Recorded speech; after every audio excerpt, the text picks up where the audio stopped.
When Anna first knelt in the mud by the river, she thought she was cataloging another scatter of pottery. Routine work for an archaeologist in a place where the ground so often seems to keep to itself. Rain had been heavy that week, making the forest smell like iron and green milk. The headlamps sliced at the trees, and her colleagues moved like shadows, measuring, photographing, and talking in low, excited voices. What Anna found was not merely a broken pot. Its painted rim, faint and reddish, bore the kind of careful incisions that suggested ritual, not rubbish. When she pried the vessel free, she felt the shock that all young archaeologists live for, the whisper that the earth had a story, and that, for once, she might be the one to read it. The team's GPS showed nothing but a smear of coordinates. The satellite maps, no matter how detailed, had been confused here by closed canopy and constant cloud. But when the excavation widened, the soil layers told a different tale. Dark, charcoal-rich earth, not the thin, leached soils typical of the region, lay in a thick, deliberate band. Terra preta, human-made, intensely fertile soil. Where there was terra preta, there had been people who farmed, tended, and ordered the land. And where there had been people, there had been cities. For centuries, the Amazon had occupied a curious space in the Occidental imagination. A vast, ambiguous wilderness, supposedly incompatible with urban life. Early explorers spoke of the Green Hell and of tribes that lived as if outside civilization. 20th century science seemed to confirm the intuition. The Amazon soils were poor, the rains leached nutrients away. Any attempt at sustained, dense agriculture would starve. That story fit well into the narratives of conquest and progress. It allowed colonizers and later national governments to portray the rainforest as a blank slate, an empty backdrop upon which roads, ranches, and cities could be carved. But it also fit well into a comforting idea. Civilizational complexity only blossoms in temperate zones or river valleys like the Nile. The Amazon, by this account, was an ecological limit to urban imagination.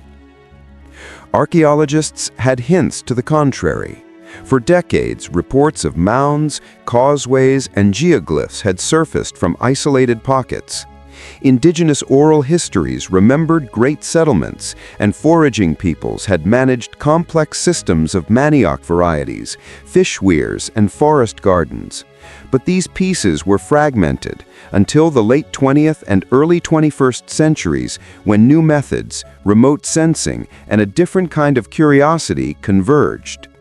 Aerial LiDAR changed the game. From aircraft and drones, pulses of laser light pierced the canopy, returning topography that satellites had blurred.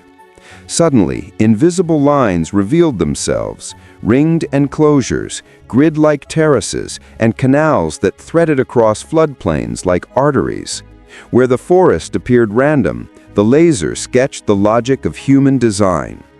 LiDAR didn't tell the whole story. It could map bumps and hollows, but the interpretation came from boots on the ground, from pottery typologies, radiocarbon dates, and, crucially, from listening to local knowledge. Indigenous communities across the basin had maintained stories of great settlements and intricate land management systems, stories dismissed by earlier scholars as myth or metaphor. Re-examined from the right lens, those stories became roadmaps. The cities were not uniform. In some regions, the remains suggested nucleated settlements with plazas and ceremonial mounds. In others, networks of raised fields and fish traps painted a picture of dispersed yet highly organized populations. The one consistent thread was ingenuity, communities that amplified the region's wet-dry rhythm, that turned flood and famine into predictable cycles, that engineered fertility where none seemed possible. To understand how dense societies could flourish here, one must begin with soil. Terra preta, literally black earth, is perhaps the Amazon's most famous archaeological secret. It looks ordinary at first, dark, crumbly, rich. But when analyzed, terra preta reveals a recipe for longevity. Charcoal, pottery shards, bone, organic refuse, and specially tended composts. The charcoal, biochar in modern terms, holds nutrients and creates pore spaces for microbial life. Pottery fragments retain minerals and house microscopic niches. Over generations, household waste, ash from hearths, and purposeful amendment produced soils that retained cations and resisted leaching. What this meant was revolutionary. Human settlements could transform an infertile landscape into a fertile one for centuries. Where Europeans had assumed agriculture in the Amazon was marginal, indigenous peoples had created long-term soil solutions that sustained intensive cultivation. These soils were not accidental byproducts. They were the residue of households and cityscapes. Archaeologists found evidence of orchards, managed forests, and multi-tiered gardens that provided a diversity of starches, fruits, medicines, and materials. Agricultural calendars were tuned to flood pulses. Fish traps, woven from local fibers, guide migrating fish into harvestable pools. Where colonial observers saw only a subsistence economy, the archaeological record suggested surplus and specialization.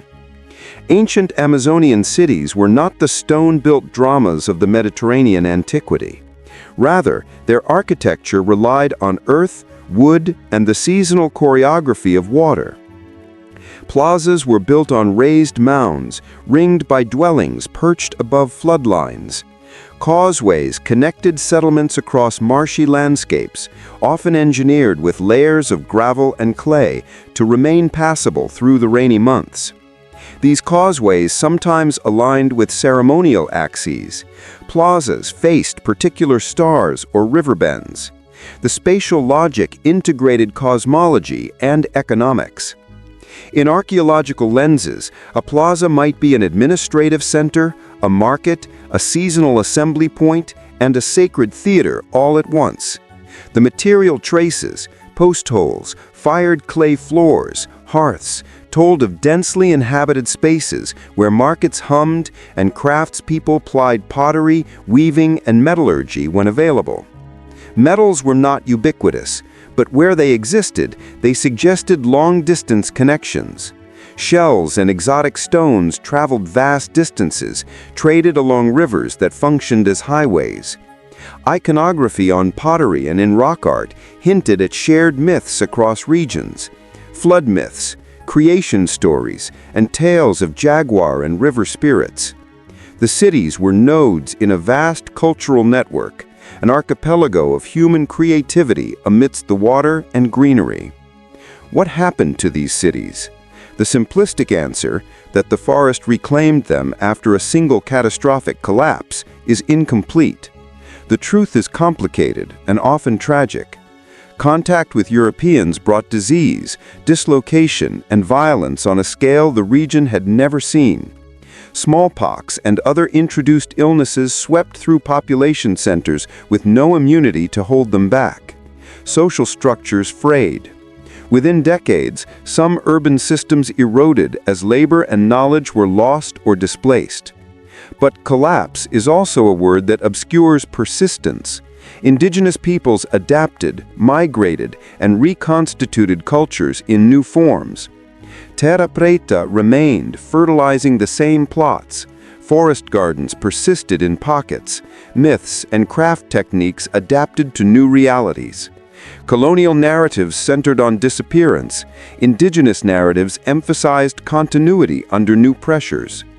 Even as mobility increased and political geographies shifted, traces of the cities remained in the soil and in the living memory of riverine peoples. Centuries later, when modern researchers and local activists began talking about reconstructing ancient cities, they were not discussing museum rebuilds. Reconstruction here was a contested, ethically fraught enterprise encompassing ecological restoration, cultural recognition, and community agency. To reconstruct implied at least three things: to study, to re-inhabit, and to respect.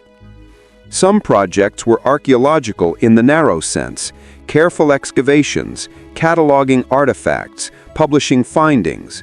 Others were ecological, using terra preta techniques and diverse polycultures to rehabilitate degraded pastures and farmlands. Others were cultural, reviving oral histories, learning and supporting traditional agricultural knowledge, and co-designing heritage spaces with indigenous communities. The danger was in romanticizing the past or in stealing it.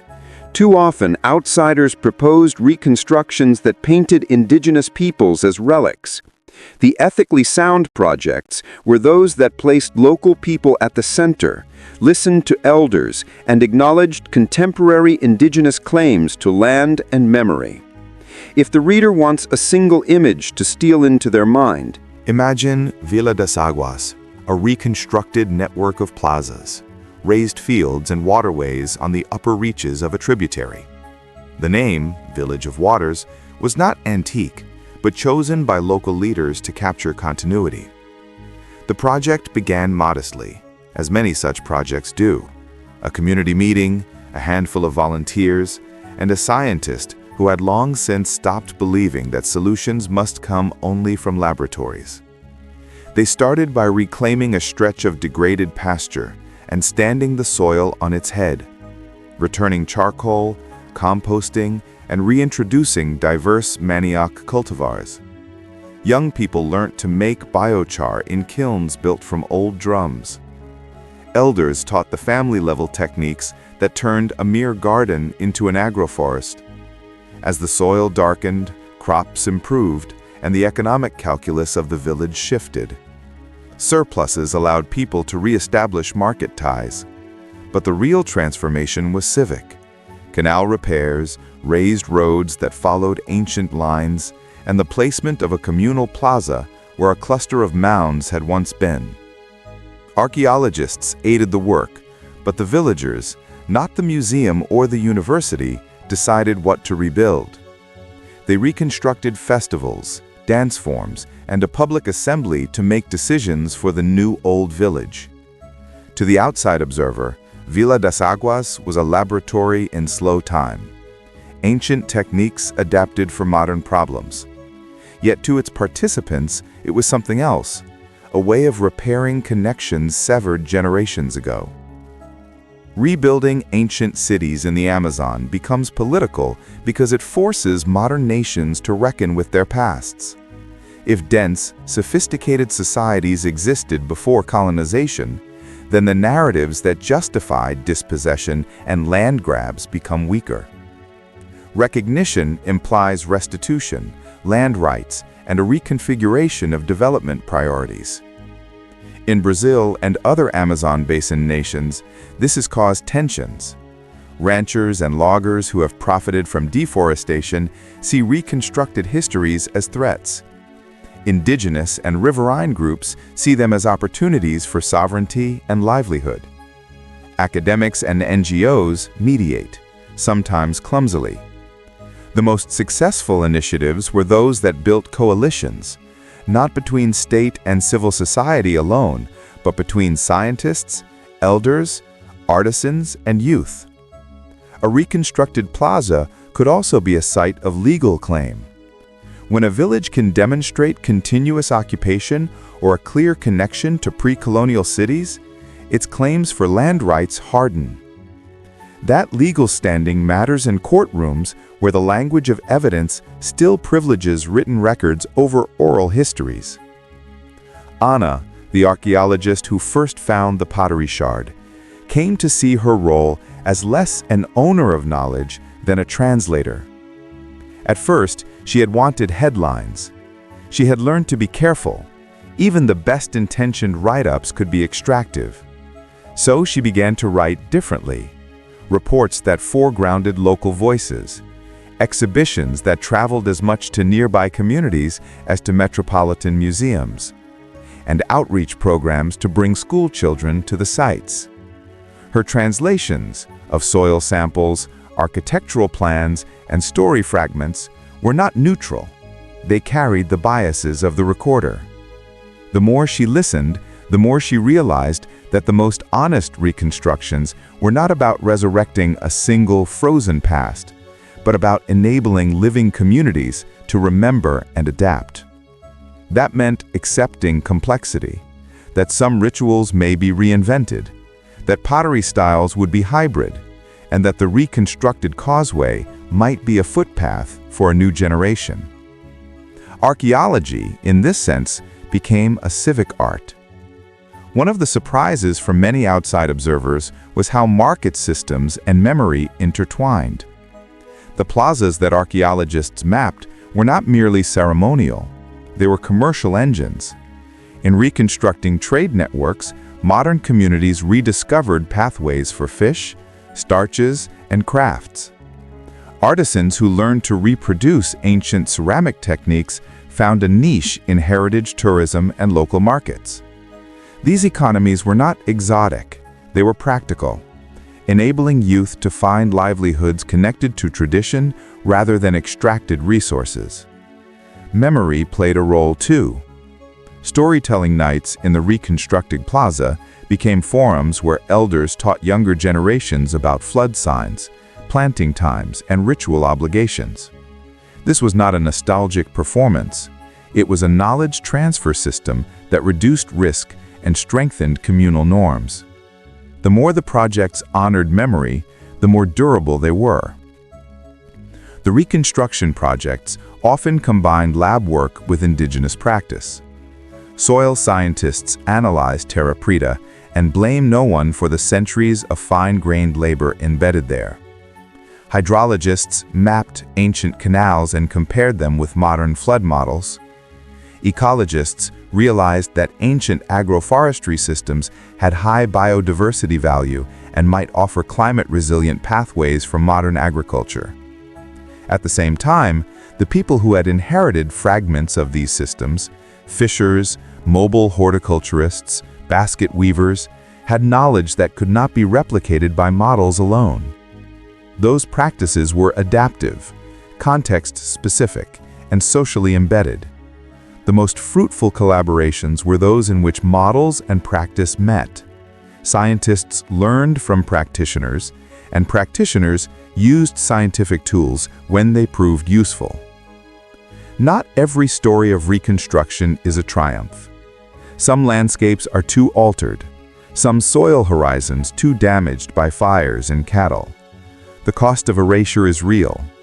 Species lost, human lines broken, rituals discontinued. There were villages where elders could only point to charcoal layers and say, "My grandparents told us there were houses here," and that was all the proof available. In many cases, reconstruction was not about restoring a city to its old size or grandeur.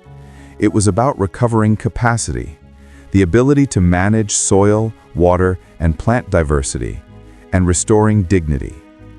It was about making sure that when modern floods arrive, people have the tools to ride them rather than be swept away. In retrospect, the reconstructed sites formed a map, not simply of the past, but of future options. They were experiments in living with water rather than fighting it. They were models of low-impact, high-diversity food systems that sequestered carbon as they fed people. They were political acts that rewired how nations thought about property and heritage. The Amazon's hidden history was not merely a curiosity. It was a repository of strategies for climate resilience, for social governance, and for forms of life that do not center extraction. The cities had been sophisticated because they were adapted to the complexities of the region. Modernity could learn from that sophistication. Years after the initial find, Ana stood again on the plaza of Villa das Aguas, under a sky scraped clean by the winds of the dry season. Children were running a game that mixed an old festival with a new song. Elder women tended a communal garden of sweet potatoes and medicinal greens. In the distance, a group repaired a clay-lined fish trap. The mound where she had first found the shard now bore a small shelter, not a museum case, but a living archive where people came to tell stories. She thought of the shard and the chain of chance and choice that led it into her hands. She thought of the centuries of work that made fertile earth from thin soils. She tried not to romanticize the past. History is rarely that tidy. But she could not deny the power of what had been reassembled. Communities who had chosen to remember and to rebuild, not for foreigners' praise, but to ensure the next generation could eat, gather, and walk without fear. When a fire swept through a patch of scrubland on the rim of the restored fields a few months later, a blaze sparked by ignorance and the careless spread of cattle-fronted flames, the people responded with the knowledge of floods and burns. They dug lines, dredged a canal, and fed the injured soil with charcoal and compost. The act was small and local, but it was also proof. The past had taught them a way of responding. The forest, for all its history of loss, was not dead. It was a partner in a long conversation. The river always had a way of telling stories, long before people learned to read them. When the first canoes of the Pahira community glided into Vila das Águas after nearly a century of absence, the water carried their arrival like an announcement. Their paddles dipped in quiet rhythm, the sun glinting off the lacquered wood carved with serpent patterns. Word spread across the settlement that the river people are coming back, a phrase that echoed with both excitement and caution. The Pahira's elders had preserved traditions from the regions where ancient causeways once interconnected dozens of settlements. They remembered harvest songs, flood prayers, and the complicated art of reading floating debris to predict weather shifts. Some of these skills had almost disappeared under generations of displacement. Their return was not symbolic, it was strategic. The Pahira elders had heard the same rumors circulating through the forest. Loggers cutting deeper, cattle ranchers pushing boundaries, and surveyors marking lands that indigenous communities still considered theirs. Reconstruction wasn't just archaeology, it was resistance, a proof of presence. Their leader, a woman named Arasi, carried a bundle wrapped in palm fibers. When she untied it in the communal plaza, she revealed fragments of a clay tablet marked with incised spirals, patterns that mirrored some found 200 miles away, where Anna's team had mapped another ringed settlement. The scholars gasped, but it was the villagers who understood first. The spirals weren't abstract art, they were maps, and they didn't point to one city, they pointed to 7. What archaeologists had only suspected began to crystallize. The cities were not random clusters. They formed a deliberate network across the basin, stretching from floodplain to upland terrace, connected by causeways and river routes. The Pahira called them As Sete Irmãs, the 7 sisters. Each had its own identity. 1. Ibira, the city of trees, a settlement built around towering orchards of Brazil nut and cacao, where agroforestry shaped daily life. 2. Maíra, the river mother city, the center of fish trap engineering and flood-based agriculture. 3. Naru, the Red Earth city, known for sophisticated terra preta production and pottery workshops. 4. Paituna, the Black Water city, situated along acidic rivers rich in medicinal plants and trade goods. 5. Aruana, the Skygate city, where plazas are aligned with constellations and astronomical ceremonies. 6. Tapiris, the canoe city, filled with boat makers who traveled widely and served as intermediaries. 7. Yanapu, the hidden city, a city shrouded by defensive earthworks rumored to have resisted early colonial attacks. The clay tablet Arasi brought was not the whole map, it was a fragment, but it was enough to confirm that these cities shared architectural features, agricultural methods, and ceremonial calendars. Anna felt the ground shift beneath years of academic certainty. The Amazon had not housed scattered tribes living in isolation. It had been a civilizational network, one maintained through diplomacy, ritual, and ecological intelligence. To piece together the seven sisters, Anna's team did something unusual. They stopped leading. Instead, they asked questions. Araceli and her fellow elders described stories told through generations of the jaguar road that connected Ibira to Tapiris, of the night when Maira's fish traps glowed with fireflies as a sign of a great festival, and of how the city of Skygates predicted the rainy season by watching the rising of 3 stars known as the 3 Hunters. For decades, academics had dismissed indigenous cosmologies as metaphors, but in the plaza of Vila das Águas, something became clear. Their stories encoded environmental data, timekeeping systems, and territorial memory. The myths weren't abstract, they were functional. Flood myths mapped safe zones. Creation stories described ancient migrations. Spirit tales warned of over-harvesting certain species. A young hydrologist on Anna's team later remarked, "I came here with satellite models, but their stories predicted the flood 2 weeks before my data did." It was humbling, and it was a turning point.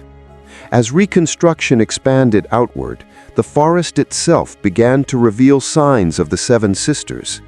Satellite passes combined with LiDAR detected faint rectilinear depressions beneath canopy cover. These were not natural formations. They matched the layouts of causeways mapped hundreds of miles away. Archaeologists found artificial lake basins, elevated roads flanked by clay walls, areas of terra prieta stretching for miles, ancient orchards of cupuaçu, guava, and genipapo arranged in deliberate patterns, circular plazas with ceremonial mounds. Perhaps most stunning was a discovery near the Aruana site, a structure aligned perfectly with the solstice sunrise, its central mound casting a shadow shaped like a serpent. This was not a culture improvising in the forest, it was engineering symbolism into the landscape. As the discoveries mounted, so did the resistance. Critics in national newspapers began to attack the reconstruction projects. A logging company operating near Tapiris hired consultants to argue that terra prieta was natural, not man-made. Ranchers insisted that reconstructed settlements threatened economic stability. A private security firm even confronted Anna's team near a geoglyph site, claiming they were trespassing, despite standing on indigenous land. The conflict escalated. Reconstruction had become a battleground between 2 visions of the Amazon, one of extraction and one of memory. One dry season night, smoke curled over Vila das Águas like a dark omen. Flames raced through unprotected pastureland, pushed by wind toward the reconstructed canal and plaza. It wasn't a wildfire. It had been set intentionally.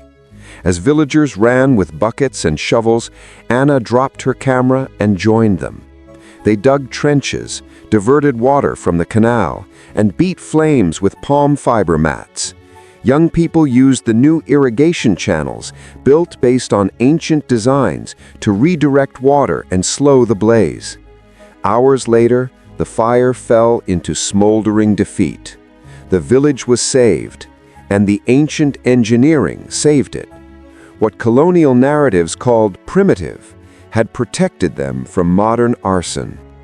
The next morning, Araceli walked the blackened edge of the fields and said quietly, "The ancestors built these roads for us again."